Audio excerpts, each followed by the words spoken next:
Podcast Pode Rir, com a apresentação de Michele Maria e Ana Montanha, e a cada episódio, duas pessoas convidadas para uma boa conversa sobre o riso, o ridículo e seus territórios. Oi, pessoal! Bem-vindos ao 5º episódio do Pode Rir. Meu nome é Ana Montanha. Eu sou Michele Maria. E hoje estamos aqui com os nossos convidados aqui de São Sebastião. E nós vamos começar apresentando aqui a Marcela Mar. Bem-vinda, obrigada por ter aceitado o nosso convite.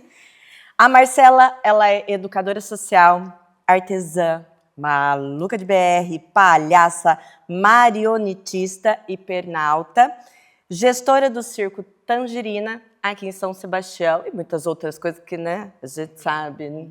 Que quem é artista. Que quem é artista faz. Muito bem-vinda, obrigada. Obrigada, Marcela. E aqui do meu lado a gente está com o Luciano Draeta, o Lu, nosso Lu. Ele é palhaço, ator, produtor, realizador e idealizador do Festival Felino.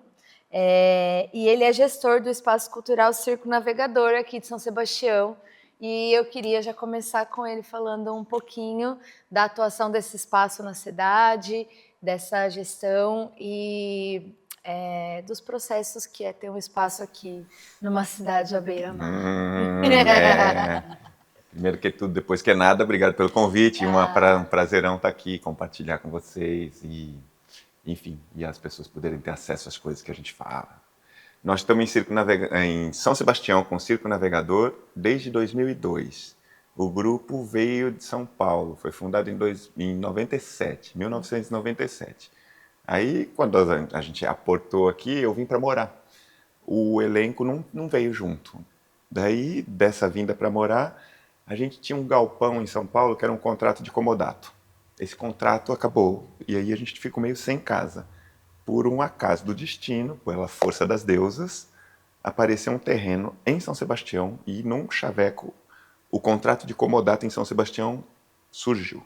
Mais ou menos sincrônico. Aí todo o cenário, todas as bagulhadas da gente saiu de São Paulo, veio para São Sebastião. Aí montamos uma lona de circo com uma experiência que durou 1 ano, foi uma experiência maravilhosa e dolorida pra caramba. Como os 3 porquinhos descobrimos que a proteção da arquitetura de tijolo é melhor. Ora, porque vento tem aqui. Olha, vento tem Vento aqui, tem. Pois então, vocês bem sabem isso. Deu um vendaval de ontem para hoje. Nossa Deu um vendaval. E eu acho até um pouco, enfim, sem romantismo. É a realidade. Sim. A gente não pode enfrentar uma força maior do que a gente. Conclusão, fomos para um prédio de alvenaria, que é um armazém, um galpão velho. E eu sempre digo coisa importante, vou dizer para eles lá. É um galpãozinho, pequenininho, armazém, sabe? Podia ser uma oficina mecânica, podia ser uma igreja, mas é um teatro. É um teatro! E lá a gente está há 10 anos fazendo espetáculo, passa cinema, oficina, Não, uma delícia, música, faz. circo, vocês apresentaram, deram aula. É ponto de cultura. Ponto de cultura. Isso é muito importante, é ponto de cultura. E é isso, a gente está militando fortemente por 10 anos, todo mês tem programação, às vezes tem 4 coisas, às vezes tem 1 coisa, às vezes tem 10 coisas, e tem público para os nossos espetáculos, a gente recebe muita gente como a Companhia de Itacuja e outras tantas companhias que são amigos que a gente já se entrelaçou e formou uma rede muito poderosa. E aí tem uma coisa interessante, tem uma senhora que é moradora da Vila Amélia. A Vila Amélia fica na divisão da cidade. Da avenida para a praia é o centro. A Vila Amélia é o bairro do lado. É um bairro nobre, mas é o bairro do lado, que antigamente chamava Vila Sapo, porque era um brejo. E sair de lá, ir para o centro, significava cruzar a avenida. E é uma linha simbólica. E lá era a Vila Sapo era o sítio, era o longe que são 10 quadras. Mas na época era o longe. Era o lugar onde morava a avó, onde tinha a roça. E essa pessoa, que já tem bastante idade, Maria Angélica, não muita idade, só um pouquinho, minha amigona, Ela diz, antigamente a gente ia para o centro porque o cinema era no centro. E hoje o centro vem para a Vila Amélia porque o Circo Navegador é na Vila Amélia. Ai, que Esses legal. 10 quarteirões, né? Isso é muito Da legal. localização do centro de atenções Sim.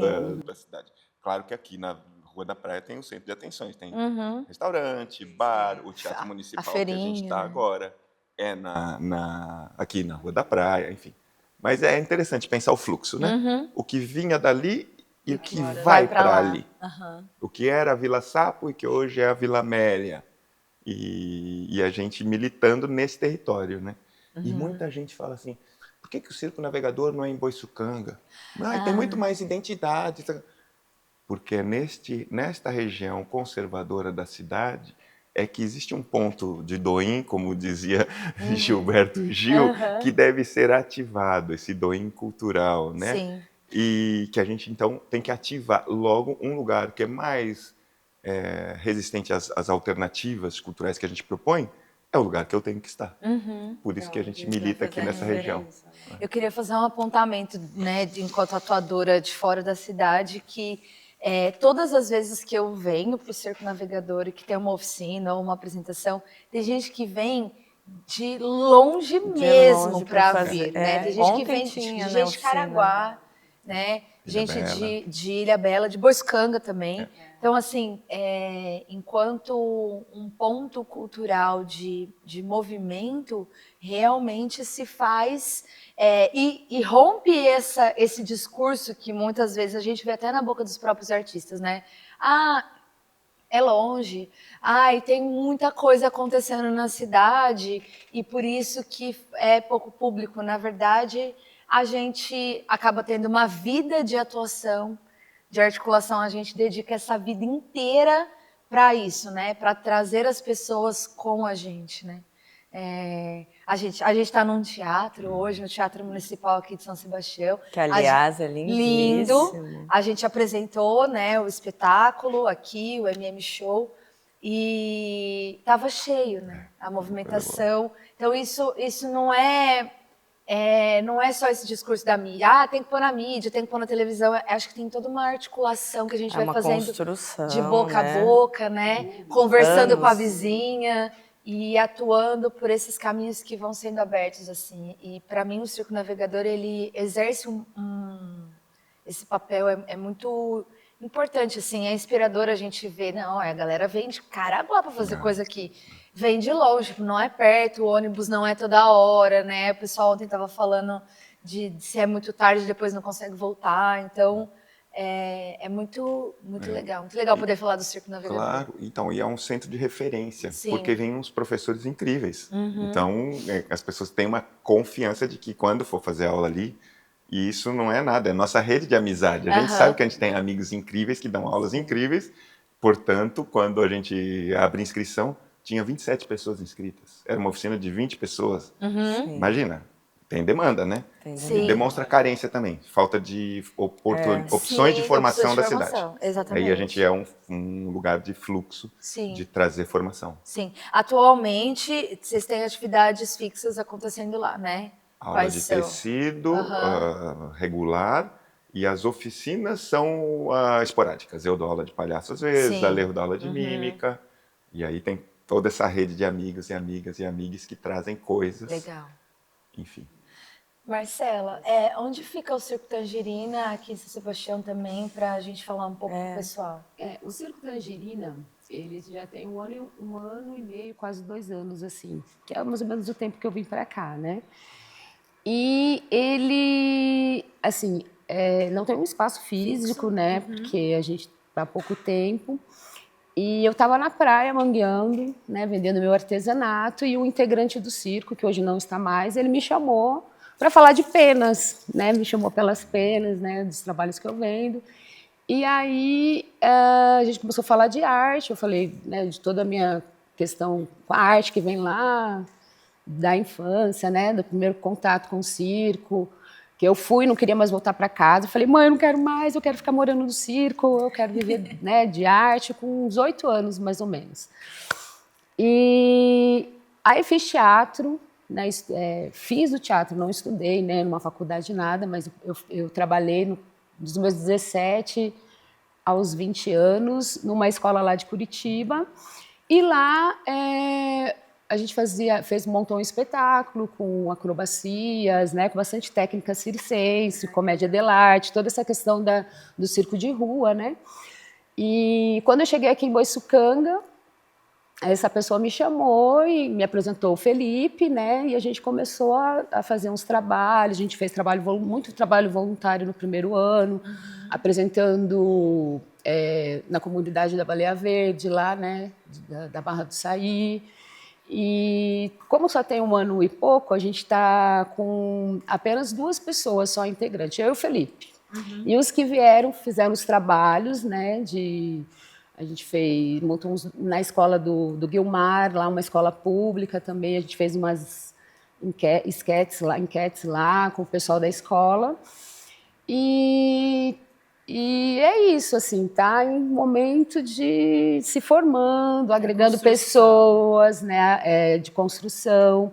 Em Boiçucanga já tem 3 além de mim, tem mais 3 integrantes, tem a Amora, a Maricota, que uma é psicóloga, outra é professora, né? E o Felipe. E eu, né?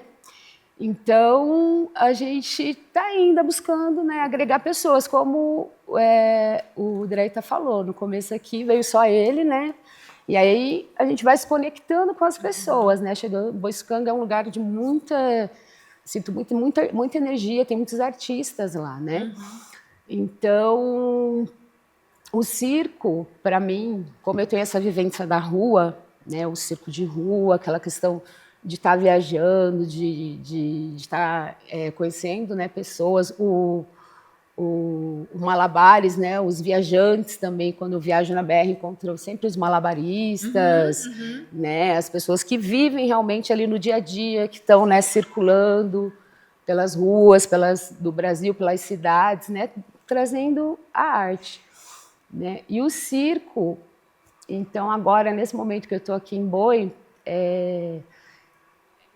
eu estou retomando mesmo bem o sonho de criança, né? De quando eu fui para a escola, a professora faz a redação, o que você quer ser quando crescer. Hoje a gente já não pergunta tanto para as crianças, né? Porque até dentro da educação indígena, não é bom você perguntar para o que você quer ser, porque ela é criança, ela já é alguma coisa, né?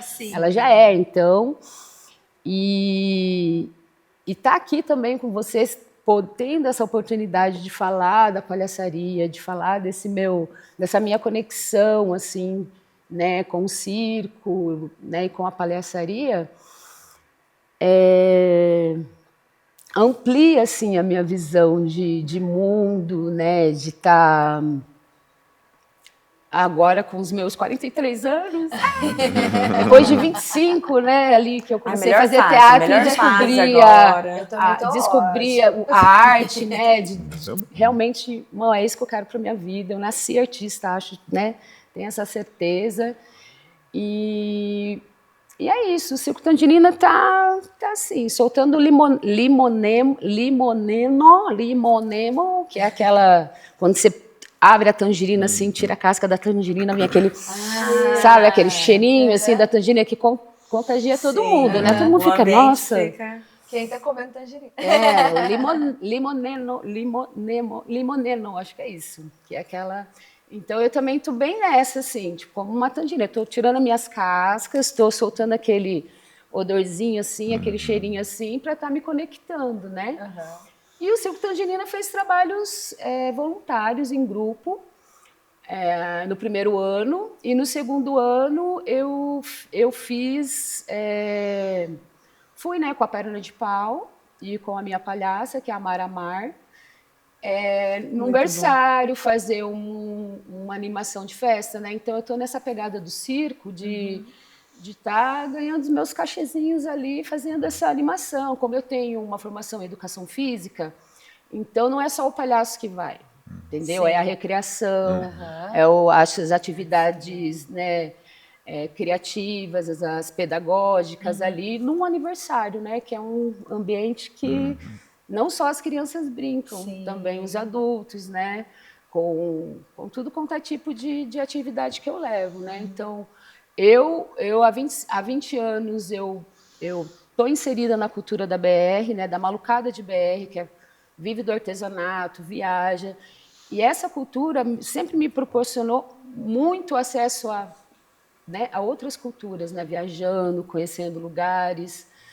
E o Mambaby, né, o circo, né, aquela coisa de viajar, de estar. Então, eu tenho dentro da minha alma, assim, agora essa visão, assim, sabe, de estar numa trupe mesmo, né? Porque a minha trupe agora é eu, meu filho, aí está o Felipe lá em João Pessoa e as pessoas que estão ao meu redor, que circulam, que correm comigo, né?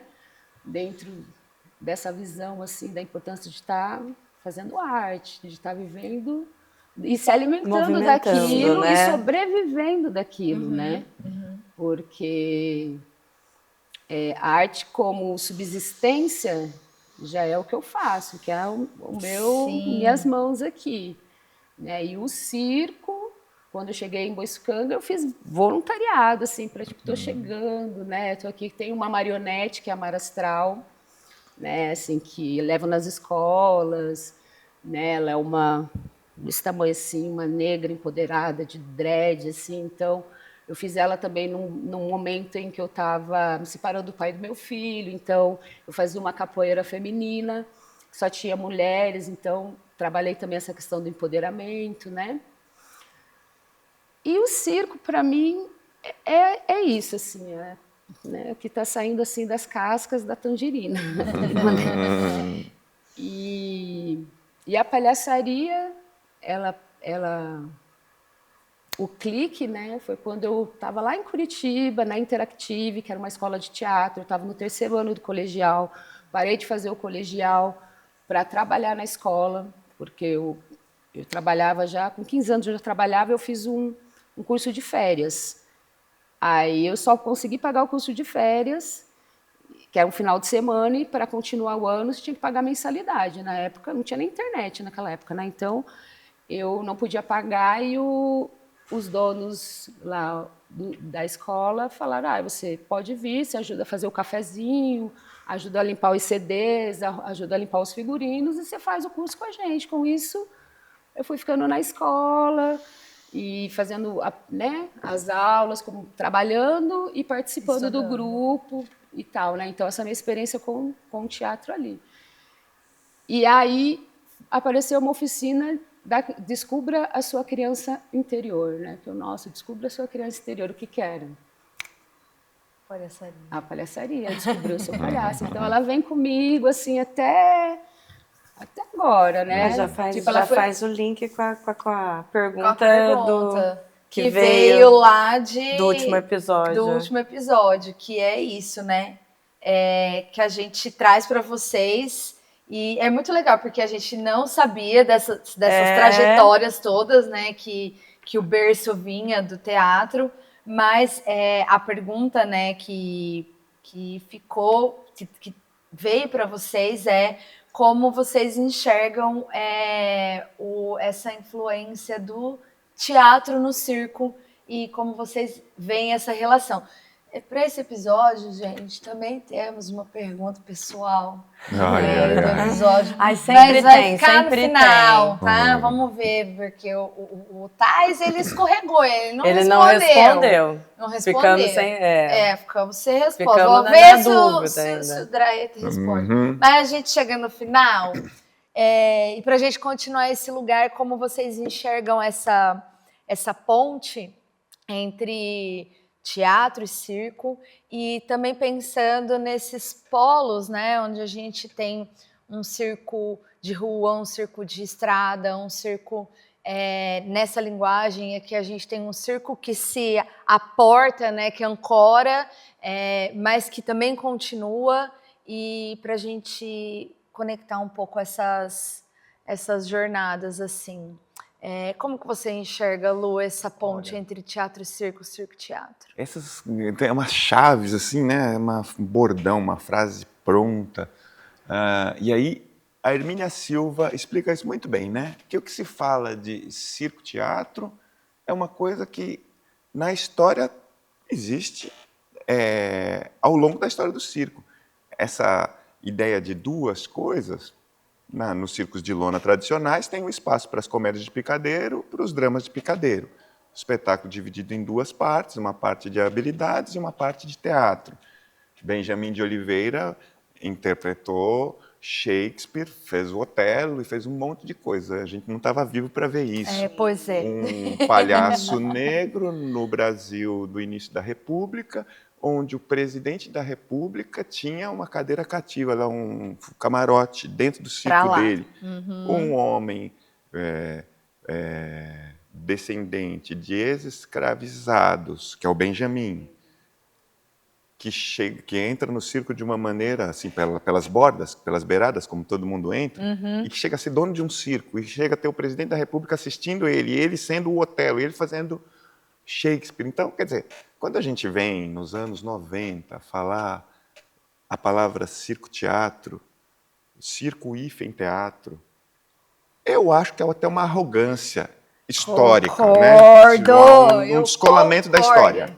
Porque aí, eu também, mas eu caí nessa cilada. Na década de 90, eu estava falando isso. Mas eu acho que vem pouco. A gente fala na oficina, né? Que alguém escreve data e aí parece que aquilo parece uma verdade Aí, só a partir daquela Sim, data. Mas, sim. E aí a gente não sabe o que nos antecedeu, né? E foi nisso que a Hermínia fez uma coisa preciosa de historicizar e situar a gente. Mas veja, eu entrei no circo porque eu fui assistir às obras do Cacá Rossé, levado pela minha irmã. Cacá Rossé é um grande diretor de São Paulo, e eu era uma adolescente, minha irmã era jovem, ela me levou no teatro. Eu fui assistir o Burrei. Sua irmã é do teatro? Não. Hoje ela é produtora cultural. Na época, não. Hoje ela é, porque ela está super envolvida com a arte e cultura. Mas Pegou ela não todo é mundo, artista. então. Mas aí, eu assisti o Bu e era incrível. Eu adoro Era esse texto. uma coisa maravilhosa, feito por um puta diretor, num puta teatro. E tinha malabares, e tinha coisas acrobáticas, e eu olhava aquilo. E aí, logo depois, eles montaram Sonho de uma Noite de Verão, com os Fratelli. Aí tinha a trapézio de voo. É isso que eu ia falar. Aí eu olhei Fratelli. aquilo e fiquei assim, ó. E aí eu fazia teatro e pensei assim, preciso aprender alguma coisa, né? Os caras sabem jogar malabares da São Voa em Aí cima da já nossa fica cabeça. Eu só sei atuar. Eu só Então, sei falar em cima do palco. Como se fosse só, né? Também. Mas isso foi o motor. Eu pensei, preciso saber mais coisa. Mas o inverso também acontece, que nem ontem na oficina, né? Tinha uma das meninas se apresentando e ela falou, eu sou do tecido, eu sou da parte técnica e eu sinto que me falta uma presença de palco, saber estar no palco, que eu só sei até, tipo, não só, né? Imagina. Mas isso... São coisas que se complementam demais, não E tem tudo como a ver, separar. né? Com o que o Dreyta falou, que não é, na minha não percepção, não é não tem fragmentado. que... Claro, mas veja só, como é que a gente tem que comprar modelos? Então, nos anos 90, vem um modelinho. E aí um modelinho, Cirque du Soleil tem dramaturgia. E aí a gente fala, e agora a gente tem que ter dramaturgia. Os números separados não fazem mais sentido. Isso deslegitima toda a tradição. Sim. E aí, eu sou palhaço, imagina, para mim uma célula tem 5 minutos.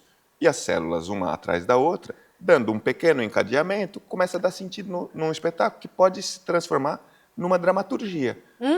Talvez menos complexa, talvez menos estruturada, como a dramaturgia clássica do teatro, mas que tem funcionalidade de condução e de transformação do personagem, minimamente, e de ele sair, de alguma forma, virado do outro lado.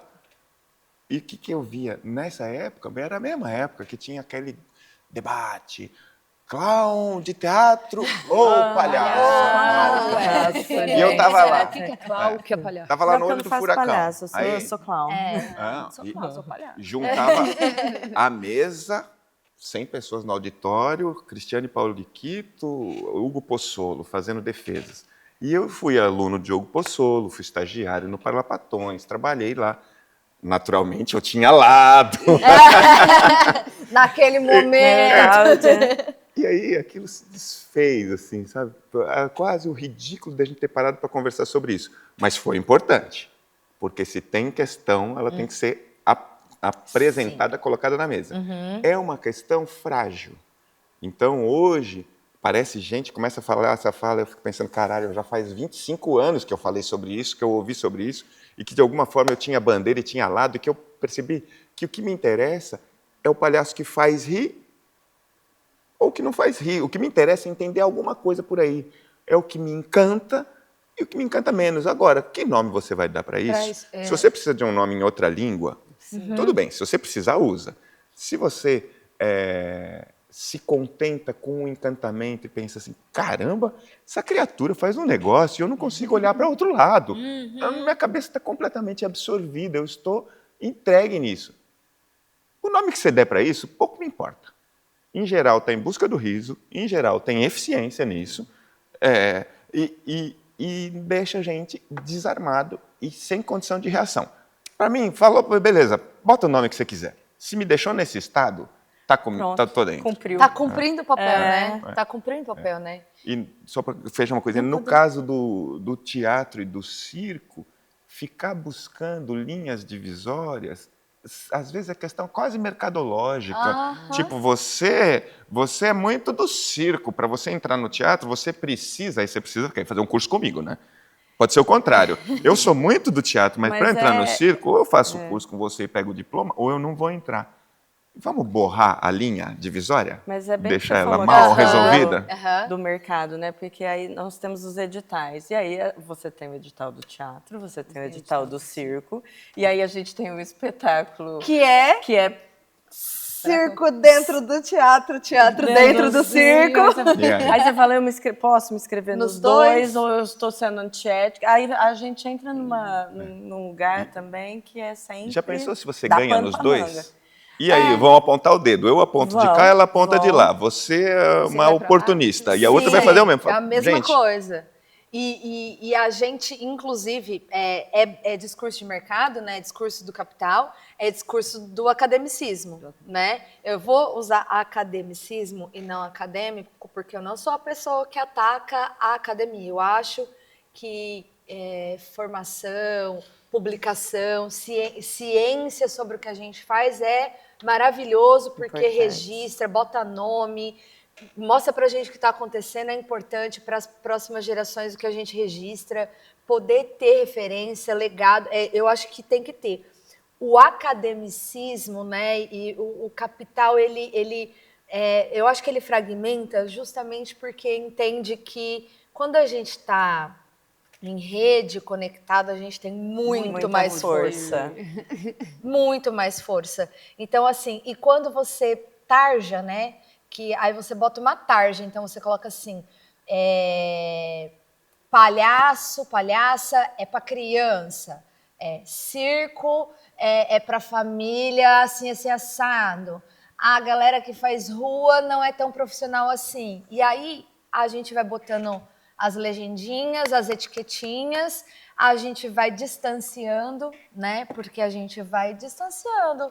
Criando umas rivalidades também tão desnecessárias, que é justamente isso, para perder força, né? E a gente desmocratiza, né? Tipo, é completamente antidemocrático isso, porque a gente não consegue enxergar o plural da coisa, e quando a gente não enxerga um plural, a gente escolhe um lado. E quando a gente escolhe um lado, a gente piora a fragmentação, né? Quando a gente tem que enxergar essas linguagens, esses lugares, assim, né? E provavelmente o jeito que a Marcela trabalha é diferente do jeito que a gente trabalha, que é diferente do jeito que o Draeta trabalha, porque a gente está em aspectos dessa linguagem diferente, né? Queria que a gente conseguisse ir falando um pouco de todas as linguagens circenses que a gente lembrar, né? Então a gente tem o circo de lona, que eu acho que talvez é o que foi mais disseminado, matriz. né? Nosso Nosso bercinho, nosso lugar de ancestral mesmo do circo, né? Um circo de lona. Que caminha, que vai, que chega nas cidades, né? que é a atração, Sim. acabou de chegar, e ele por si só, né, as famílias do circo, né, onde as famílias, crianças cresciam no O circo, aprendizado sendo... o aprendizado era passado de geração para geração, né, então isso ficou lá atrás, assim, E né, a as gente famílias conhecia o sobrenome das famílias, né? Os circo fratelli, tal é que chegou muito... na cidade, o circo tal que chegou, né, Sim. então esse circo, assim, que às vezes você, quando eu estou viajando, né, viajando pela BR, você chega numa cidade, está aquela lona lá. Aquela coisa assim, né? Nossa, vou levar meu filho no circo. A última vez que eu levei meu filho no circo foi lá no Paraná. Aí aquele circo chegou, bora lá. Só que o conteúdo também, assim, não vamos falar... Mas, assim, eu reparei que o menestrel ali, a pessoa que estava, né, apresentando o circo ali e tal, ele era o mesmo que andou no monociclo, o mesmo que estava no Globo da Morte, o mesmo que fez o Malabare, e as músicas eram músicas gospel, não tinha música para E no final, mas e no criança, final não tinha veio a música. Patrulha Canina ou não? Então, Porque tem aí, isso também agora. na Parece época que é um... não era Patrulha Canina, Mas Frozen, tinha, qualquer tem apelo que da vir os Disney. personagens Não, do esse personagem, final. né? E aí tem aquele momento do circo também, que sai todo mundo vendendo pipoca, vendendo os bichinhos, vendendo bolinha de sabão, e às vezes, né, a mãe vai ali com duas crianças e tal, e sabe, aquele circo que é lindo, porque é aquele circo Mambebe, aquele circo caminha, resistência, né, tá ali na resistência mesmo. Mas, assim, essa parte também, assim, a última vez que eu levei meu filho, Foi dolorido. Mas olha que Foi dolorido. maluco isso, né? Porque também, ao mesmo tempo que a gente vive uma glamorização do fazer circense, porque quando a gente pega espetáculos como o Cirque du Soleil, ele é a romantização da romantização da romantização do circo, e quase que a gente nem conhece o que tem por trás, né? Que são artistas treinando 12 horas por dia, passando seus números incansavelmente, com dores, assim, né? Porque faz parte do circo, mas não é um romance bonito. E quando a gente pega como as lonas estão resistindo hoje, um pouco dessa invasão desse mercado do Da o massa, que eu né? posso fazer para continuar sobrevivente, né? Porque aí eu vou fazer uma fala muito da minha ótica, porque as políticas públicas não alcançam essas pessoas, né? Essas pessoas, elas são mestres fazedores, não são pessoas que vão sentar, escrever um uma projeto. coisa cabeçuda, né? Elas têm o letramento delas, né? Elas têm o processo delas e aí é isso, né? Qual é a linguagem que aproxima da massa que vai conseguir pagar? Porque a gente não pode esquecer que esse circo sobrevive de Do bilheteria. De bilheteria. As pessoas comem o que vem na bilheteria, né? Do que vem na bilheteria, elas sobrevivem disso, né? E isso faz... Eu tinha até anotado aqui para falar, né? Essa coisa aí do sobreviver e viver da arte é muito diferente, né? Isso é a nossa sobrevivência. Paga a nossa água, a nossa comida, né? Paga a nossa estadia, o aluguel para quem é fixo. Mas é importante ressaltar que manter uma lona de circo é Sim. muito caro. É. É muito caro. Chega a ser mais caro do que manter um espaço Sim. alugado, né? Com o risco do vento, com os riscos Altíssimos da... custa tão caro quanto que clima, o né, risco é muito natureza. maior. Muito maior. Eu queria fazer um comentário. Esse campo, por exemplo, o Canadá não tem tradição de circo, como tem a Europa. O circo chega no Brasil antes de chegar no Canadá. E tem muito mais tradição no Brasil do que no Canadá. Por que será que o Canadá tem o circo mais famoso do mundo, com mais lonas distribuídas no mundo? Porque tem uma estrutura econômica, mercantil, de distribuição. E tem uma doutrinação, assim, doutrinação não é a melhor palavra, um treinamento, um rigor de treinamento em comum. E uma possibilidade das pessoas treinarem para isso. Né? Isso, de dinheiro, de acesso, pagar, né? De dinheiro acesso. público. Mas você vê os primeiros filmes de Cirque du Soleil, um bando de hippie na praça, no parque. E era lindo. E aí, claro, foi mudando, não tem problema. o que tem ali que me chama a atenção é a fetichização do corpo e da arte. Torna a arte um produto inacessível e um fetiche, um desejo de um algo que Sim. te põe em outra condição. E inacessível para os dois lados. Para a plateia, porque é caro para assistir, e para o artista, porque quem de nós a gente se enxerga naquela formação? Eu falo economicamente falando. Sim. Não tem.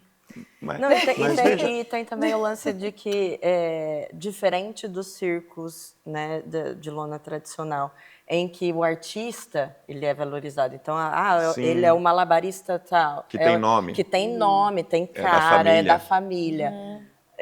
A gente percebe que no Circo du Soleil, na verdade, é um personagem, número. exato. Então, a qualquer momento, aquela pessoa é trocada e você não espetáculo, sabe. né? É lógico que tem alguns que têm esse lugar, mas são muito poucos. Ali é a questão do número. E a própria Você nem sabe caracterização, né? quem Você não é consegue- aquele artista. Exato. Você não Exato. sabe nome e sobrenome. Exato. Se ele foi trocado, se é o mesmo que é do ano passado ou não. Então, Mas veja, eu queria falar essa coisa, isso tudo é o resumo da fetichização e da produção em escala. E nós não estamos falando mal de um circo, nós não, estamos jamais. reverenciando essa entidade chamada circo. É uma entidade, é uma etnia, é um negócio sofisticado. Só que ele é apropriado e é atuado de diversas formas. Com certeza. E o campo do fetiche é o campo onde não tem personalidade. Não é a pessoa que me encanta, é o conjunto e é o personagem e é o que ele é habilidoso de fazer. Sim. E aí isso destitui a humanidade. Porque o que o circo tem? Músculo, força, ousadia, coragem. São pressupostos. Se você não tiver esses, desculpa, você não vai poder fazer esse espetáculo. Ah, ok, você tem isso tudo? Ainda você tem nome, cara, família, tradição, sabe montar e desmontar, bate estaca, sabe fazer encanamento e elétrica, tipo, sim. a Dirige, velha e boa, transporte, construo. sabe dirigir caminhão. E ainda vende a pipoca. Isso. E aí aquela velha frase, você não é de circo, que pressupõe o quê? Que você tem um conhecimento tão vasto que você sabe tudo. Tipo, se você falar não sei, fala, pô, você não é de circo? Você tem que saber. Você não sabe fazer um Como encanamentinho, assim? porra? É. Mas E aí... é a fetichização e o sucateamento nos dois pontos, dois polos, né, que a gente está. E eu fico pensando muito que esse rótulo, né, é o que coloca assim, uai, mas você não é Cirque du Soleil, mas você também não é Cirque de Lona, você é o quê, né? Mas está e existe essa linguagem plural, né? E a troco, eu fico me perguntando, a troco do quê que o público não sabe dessas pluralidades? Não. Né? Ainda está sendo construído isso, né? Que é o que a gente estava conversando Mas aí ontem. o Draeto está falando sendo construído há 25 anos. Aí a gente estava com o Jerônimo, que disse que estava sendo construído há 30, 50, 60. Né? Não, e ainda está Eu acho que no o mercado vai processo. invadindo isso que a gente faz, né?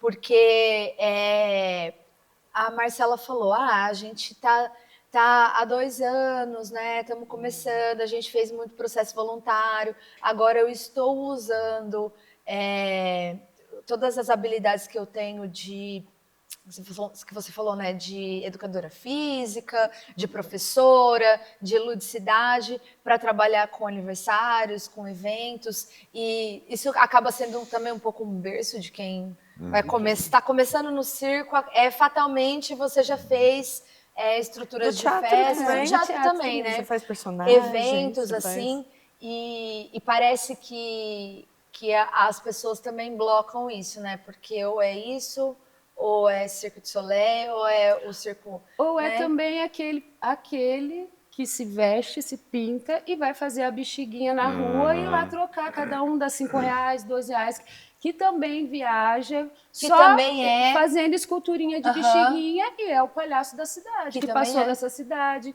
nessas cidades do interior, assim, eles viajam de cidade em cidade só fazendo as esculturinhas de bexiguinha. Sim. É uma referência de um palhaço que está ali. Mas hoje, por exemplo, o Felipe, que é o proponente do Circo Tangerina, está fazendo a primeira pós-graduação em palhaçaria hospitalar, que está no Brasil agora, que é em Curitiba, né? E ele está já trabalhando nesse projeto em João Pessoa. Eu, na época da faculdade, quando eu fazia educação física, para pagar a faculdade, que foi uma faculdade privada, né? Eu trabalhava, morava só, né, com amigas, assim, república, para pagar. Eu trabalhava com o tio Douglas, que ele tinha uma empresa de piscina de bolinha, cama elástica, e eu trabalhava com ele nos finais de semana para subsidiar a minha faculdade, né? E ali foi que me deu um papo, porque eu já tinha passado pelo teatro, né? Eu morava em Curitiba, aí fui para Londrina, já tinha passado pelo teatro, então me deu um clique. E ele falou, mas daí eu falei, vou fazer as animações de festa. E aí me veio o clique de fazer essa animação com palhaço. Por quê? Já ia chegar de uma outra forma, né? Nos condomínios lá, nos Alphaville da vida, né? Em tudo quanto é tipo de lugar, com mais conteúdo, além do palhaço, a recreação, né? Que daí é a subsistência. Mas, assim, a palhaçaria hospitalar, que é essa linhagem, é sério demais, né? Porque você está num hospital. Naquela época eu fui umas 2 vezes, assim, também voluntário, lá no RU, no Hospital Universitário, e lá só fazer a pinturinha na criança, a bexiguinha, e tal, dentro do hospital. Mas dentro de um hospital, né, você levar sua alma de palhaço ali, né, aquele palhaço ali, então é muito especial, tem que ter um preparo, né? Sim, tem que ter esse preparo, e hoje tem que estudar, está sendo feita uma pós-graduação para você realmente, né, se profissionalizar e trabalhar com isso, porque é saúde, né? A arte cura, a arte salva, a arte transforma, né? Sim. O riso, ele cura, né? Você está ali, de repente, você já mudou a energia do seu corpo, das suas células, do seu metabolismo, a sua reação né? automática, Uma reação né? Então tem essa vertente também, né? De estar, né, levando o amor, a cura, a arte, ela é para isso. O palhaço, ele mesmo sofrendo aqui, né, que a gente sofre assim, com todas aquelas, né, a consciência que bate, mas um pouquinho que você consegue despertar a consciência de alguém e tal, através, né, do palhaço, seja ele onde é que ele esteja, andando pela rua, encontrando uma criança, entregando uma bexiguinha, num aniversário, chegando lá, e aí, gente, né, como é que tá essa festa aqui? Ou, né, você num palco, um teatro lindo, maravilhoso como esse, né, acho que o ser palhaço, independente se ele é um ator de teatro, um ator de cinema, um ator de novela, né? Mas o palhaço, ele tem que estar em todos os lugares, né? E a gente falando das famílias e desses palhaços que a gente reconhece como, né, os nossos aqui, os Trapalhões, ou o que você tinha falado, né, da comparação, o Circo de Soleil, que é se a gente não vê o ator, não vê o artista, não, né, vê a performance, o circo, o espetáculo, super né? máscara, né? E nos circos, a Mulher Barbada, ela sempre foi a Mulher Barbada, né? Sim, a pessoa a vida toda ali no circo, naquela, né, passando de geração e sendo aquilo, né? Hoje não, hoje, século XXI, hoje a gente tem várias... O ator não é só ator, né? O artesão não é só artesão, o médico, ele não é só médico, ele vai fazer outras coisas, né? Então, o artista, o ator e o palhaço, né, qual a diferença dele estar no hospital, dele estar ali? A diferença é que no hospital... Né? Tem as linguagens. Tem as linguagens, né? Em todo lugar, né? Eu queria que a gente falasse isso, assim, pensando que a gente está falando entre nós e que quem vai escutar isso daqui é um público que não imaginava que existia tudo isso por trás de linguagens de circo, né? E também pensando em pessoas que como nós, né? Acho que todos nós fugimos... Ficou muito explícito aqui que todos nós fugimos com o circo, de certa forma, né? Porque começou no teatro, eu comecei no teatro, ela começou no teatro. Né? E de certa forma todos nós fugimos com o circo, né? Pensando em quem está de fora, olhar para isso como um grande leque de possibilidades, sem perder essa referência que a gente tem, que é Benjamin de Oliveira, que é brasileiro, que é importantíssimo para o circo mundial, né? Que é do nosso território, que é de um circo de lona, que é de uma família tradicional. Pensar nos artistas que são da rua, que estão em porta de loja, que fazem semáforo, que fazem BRs, né, que estão nesse lugar. Eu queria aproveitar esse episódio, já que a gente teve esse levante de falar que a gente não imagina a quantidade de artistas de estrada que existem na América Latina, inclusive, porque esse é um movimento muito forte e bem intenso na América Latina. Se reafirmar enquanto esse povo latino-americano que somos. A gente tem uma palhaça importantíssima que, né, não está mais entre nós, assim, que é Julieta Hernandes, e que, como povo, a gente precisa enxergar que, ok, a gente tem um Cirque du Soleil que está lá, que, né, vamos fazer todas as nossas reflexões, a gente vai consumir também, mas vamos nos olhar, né? Olhem para esses artistas que às vezes estão... É seu vizinho. Bem mais próximos, sabe? e acessíveis, exato, né? Esse palhaço valorizar que tá também, batendo na sua porta, né? Esse espaço cultural que é um espaço circense, que está instalado no seu bairro, na sua cidade, e que também é circo, né? E essas máscaras de palhaço que são múltiplas também, né?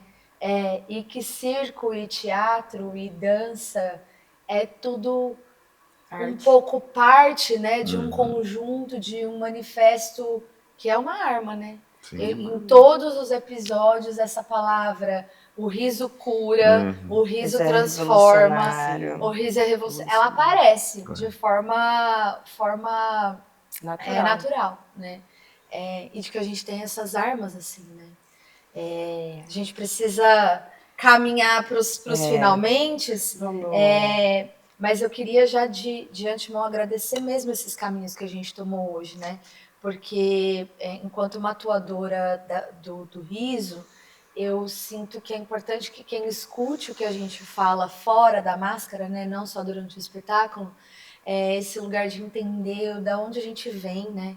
As coisas que a gente faz, porque quando a gente vê o espetáculo, quando a gente vê uma intervenção, quando a gente vê o Pernalta ali no carnaval, a gente está vendo... Não é nem um décimo daquilo que a gente está, né? Do que envolve, e que às vezes a gente se orgulha tanto em dizer que médico pesquisa, o artista tanto quanto. Né? O arte educador tanto quanto, a professora tanto quanto, né? Existe um lugar por trás que é importante a gente valorizar, saber que existe, porque a maioria das pessoas nem sabe que existe, né? E pra gente seguir o bonde, vamos para as nossas indicações? Vamos para esse lugar de... Já que pegando que a gente está falando de bastidores, o Pode Rir indica pessoas para ampliar esse repertório. Exato. Para vocês explorarem essa outra bolha aí, do lado daí, quem nunca nem viu que vai passar por essa timelagem aí, que eu chamo de timelagem. A timelagem da internet. E falou assim, olha, tem essas coisas aqui que eu nem sabia que existia. E muita coisa boa. Muita coisa boa. Muito tá bom. Com você. Tá bom. Tá com você. Assumo. Bem, eu tenho algumas indicações. Pode dar mais de uma? Pode. Com certeza. A gente tem o gosta. livro do Circo Navegador, 25 anos. A gente já tem 27 para 28. Acho que a gente talvez faça uma revisão desse livro para fazer um de 30. Incluir coisas. Faça, a gente precisa. Isso aqui é a trajetória de um grupo de teatro e circo, escrita pelo Alexandre Matti, que é um grande professor, e ele reforça muito a importância da gente registrar Sim, a memória, com porque para a gente não ficar no ostracismo, enfim. Propaganda de mim mesmo, desculpa aí. Vai, Mas Luciano. posso fazer um recorte importante? Isso aqui, ó, é para quem está estudando teatro, circo hoje, poder ter referência do que a gente está fazendo agora, né? E para quem vai fazer teatro e circo daqui 20 anos, saber em que ponto a gente estava para vocês seguirem, né? Para a gente não ter que mais falar que a gente está falando da mesma coisa há 30 anos. E que da mesma forma, quantos livros eu li, falei, caramba, esse artista é legal. É O que legal. esse grupo fez? Por que ele fez isso? Dá para viver disso, né? E isso me inspirou, então que isso seja um inspirador para os próximos. Com né? certeza. Tem o livro Palhaços, do Mário Bolognese, que eu acho que é uma ótima dica para quem estuda palhaço, uma leitura obrigatória. O livro Circo Nerino, da Verônica Tamaoki, livrão esse livro é histórico. maravilhoso, esse As livro é fotos do maravilhoso. Pierre Verger, que é um fotógrafo, pesquisador, antropólogo. Quer dizer, isso inclusive denota uma coisa importante nessa indicação, anota aí. Circo enquanto etnia. Tem que pôr esse pensamento também. Não é uma arte exclusivamente, não é uma entidade, que eu falo às vezes a palavra entidade, que dá um campo mais espiritual. É uma etnia, é um modo de viver. E é claro que são muitas etnias misturadas, mas no final tem um substrato disso que a gente deveria olhar antropologicamente como etnia. E esse livro, só pelas imagens, a história do Roger Avance pai, Roger Avance filho, Palhaço Nerino 2, isso é incrível. Eu fui aluno do Roger, então, meu mestre, devo muito a ele. E podcast. Gente, vai assistir Medo e Delírio em Brasília. Para de ver esse aqui, vai ver o outro. Acaba de ver esse aqui. Desculpa, falei bobagem. Vai ver. Podcast de política, com meme, zoeira total. Muito bom, muito bom. Ria. Muito bom. Vamos assistir esse, depois já tem uma lista de podcasts para assistir. Nossa, tem. Legal. Coisas boas. Tem Coisas legal. muito boas. E você, Marcelo? Olha, eu vou indicar um filme, só um filme, que é assim, que mexeu muito, assim, né? Eu tenho um trabalho também, que é o Chocolate, né? Eu acho que é aquele filme, assim, Fantástico. tem que assistir, Tem. porque é um... É história. É história, né? forte, Assim, muito rico, assim, de conteúdo, né? Não só da palhaçaria, né? Mas de várias consciências, várias vertentes, assim. Então, é muito especial para mim esse filme. Então, eu indico Chocolate. Muito bom. Presença negra no circo. Isso sim, é importantíssimo. muito. Falar de racialidade, Nossa, falar com certeza. de estratos sociais, Sim. de cultura formal, cultura informal, a cultura acadêmica e cultura popular, tudo imbricado. Parece muito com a história do Benjamin de Oliveira. Parece, de alguma forma, bate com a história do Benjamin de Oliveira. Sim. Tem indicação, amiga? Ai, sim. Das meninas da trupe Guezá, lá de São Paulo, né? Que eu não trabalho com a palhaçaria especificamente, mas são acróbatas. A trupe ela é idealizada e a gestora é a Rúbia Neiva, maravilhosa. E elas estrearam agora um espetáculo Corpus com Muitos corpos. muitos corpos, Muitos estudantes, corpos, vários corpos. E aí me pega muito, que é uma área que eu gosto, né? Que são as mulheres na acrobacia de solo, fazendo portagem. Uma em cima da outra. A Tripla força- altura. Várias As coisas pirâmides, acontecendo ao eu mesmo amo. tempo. Sim. E elas são super acessíveis também para trocar ideia. Então sigam lá no Instagram, é Troupe Guezá e a Rúbia Neiva. Aí lá você encontra todas as outras meninas maravilhosas que trabalham, que estão nesses trabalhos com ela. E é muito legal porque esse espetáculo especificamente, se a gente olhar, não tem nariz, não tem nada, mas ele tem uma pegadinha, uma comicidade ácida, uma ironia, um tira-onda gostoso, né? Um negócio assim. E é acrobacia, portagem e coisas dificílimas. O que elas fazem é difícil. Parece fácil, mas é difícil. Eu quero fazer 2 indicações. Uma é de palhaçaria mesmo, que é a Antônia Vilarinho, a palhaça fronha, que Fronha, eu te amo. Eu tenho um encantamento pela Fronha, assim, e o número dela, os números, todas as vezes que eu vi, né? O número dela, é ela cantando, é só ela. Não fica uma loucura acontecendo no palco, é ali ela cantando.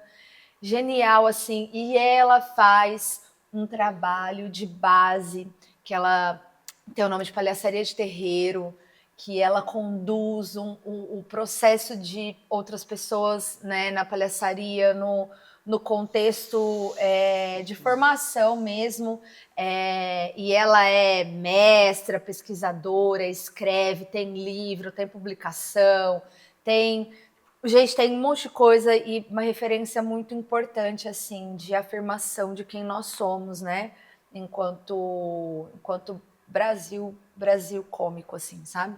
E eu também queria fazer uma indicação muito contemporânea, muito da rede social, muito do como a gente pode, como o riso é uma arma, que é uma bióloga maravilhosa, cientista, Mari Krieger, e ela faz conteúdos de ciência com humor na internet. E ela, gente, vai discorrendo, ela vai desfazendo todos os mitos que a galera, gominha para crescer cabelo. E aí ela faz um vídeo sobre isso, né? E ela tem vários personagens. Ela tem o anjo da guarda, que está cansado da gente, né? Dessas loucuras que são esses booms de internet. Tomar banho de gelado é bom porque aumenta a imunidade.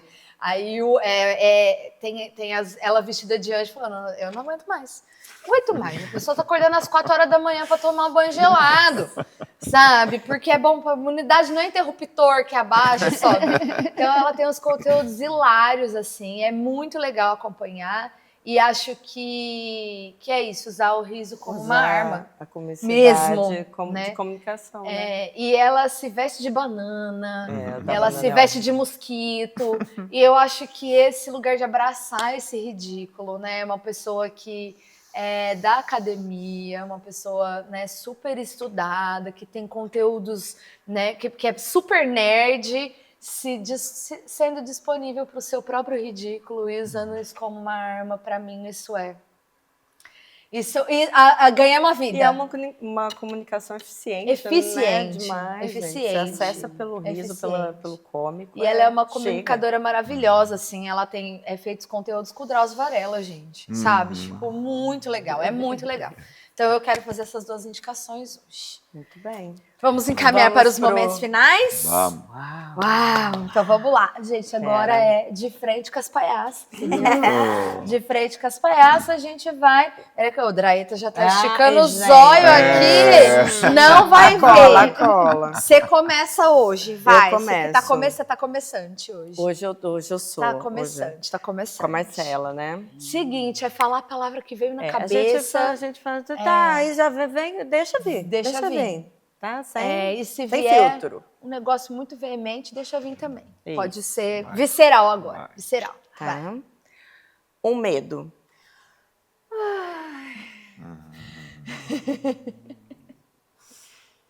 Ai, de ficar sozinha. Oh, meu Deus. Foi muito.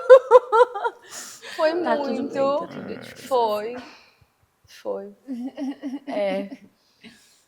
Um sonho. Ai, ficar feliz para sempre. Ai, o Gui também. Uma inquietação.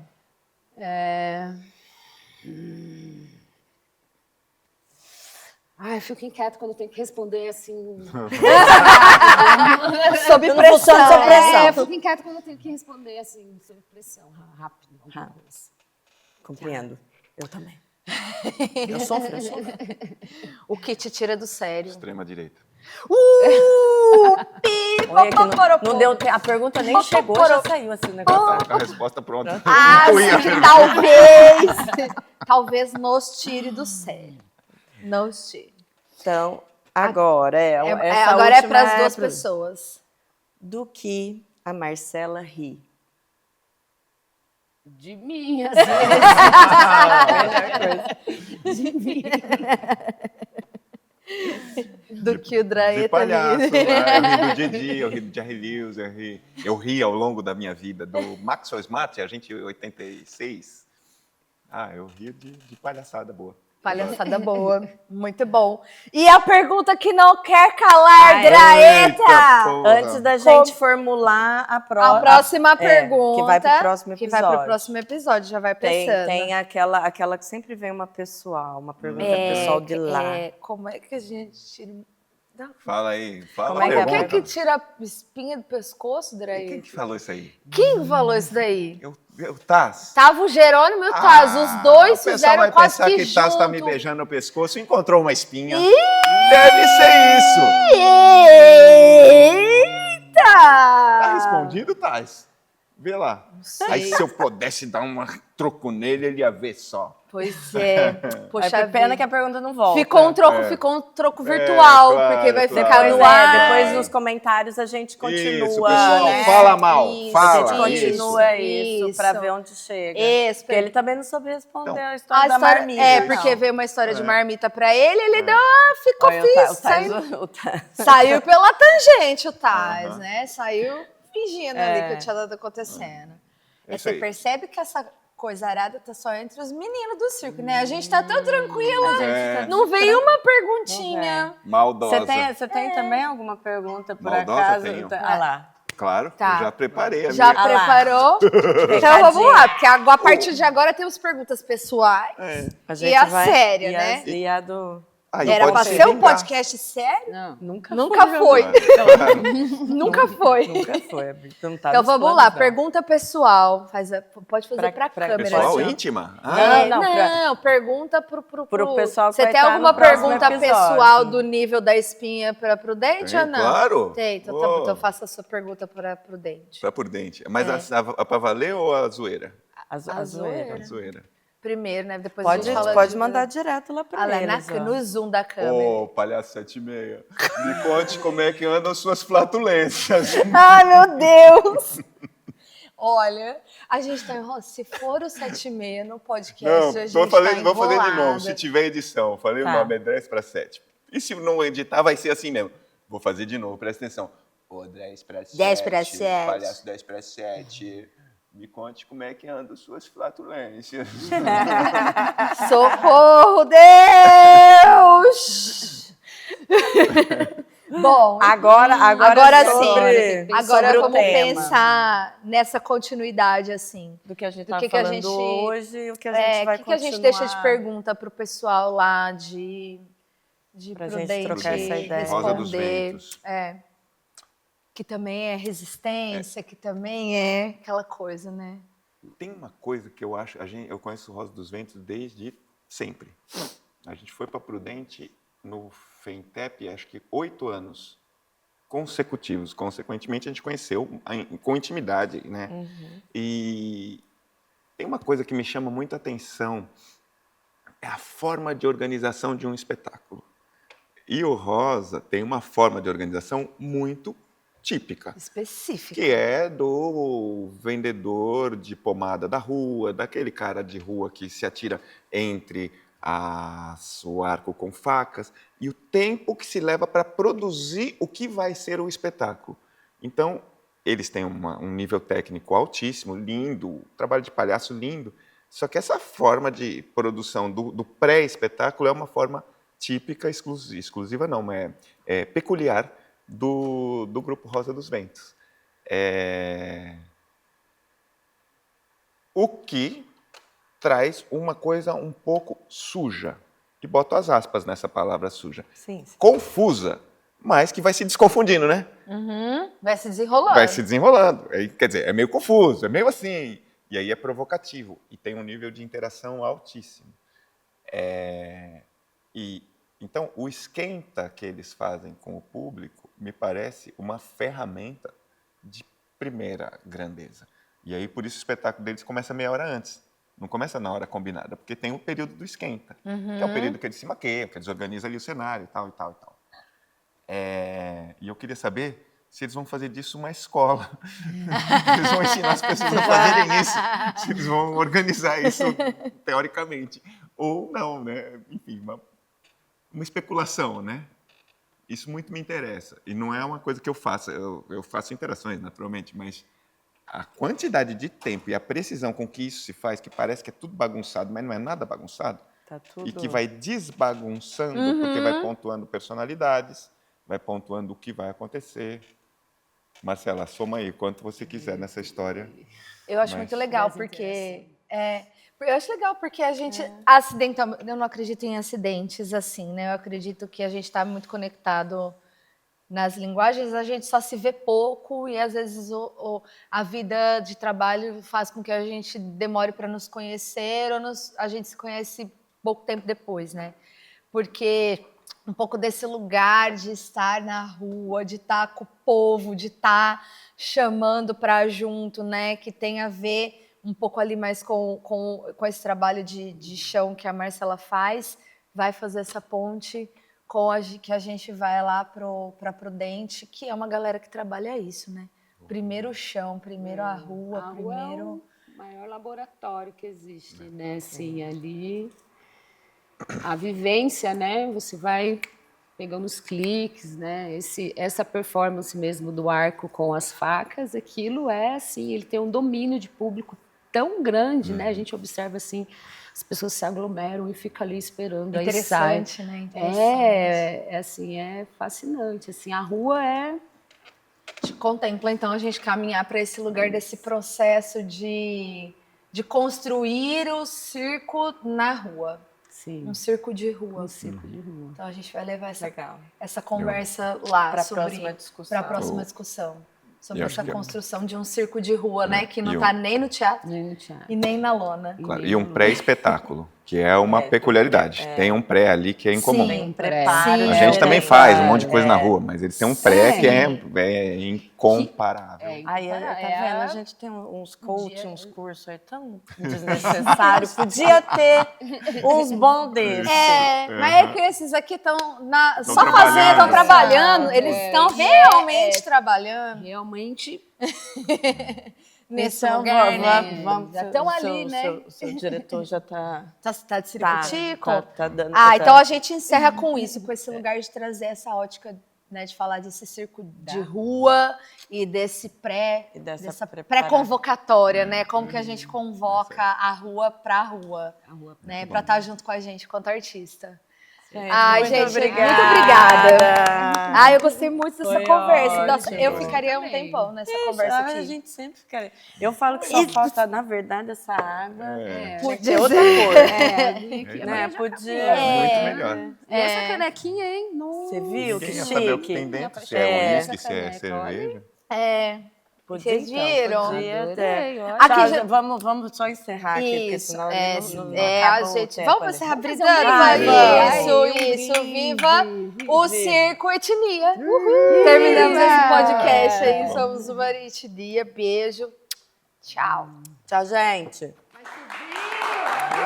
A questão da cerveja é muito fato.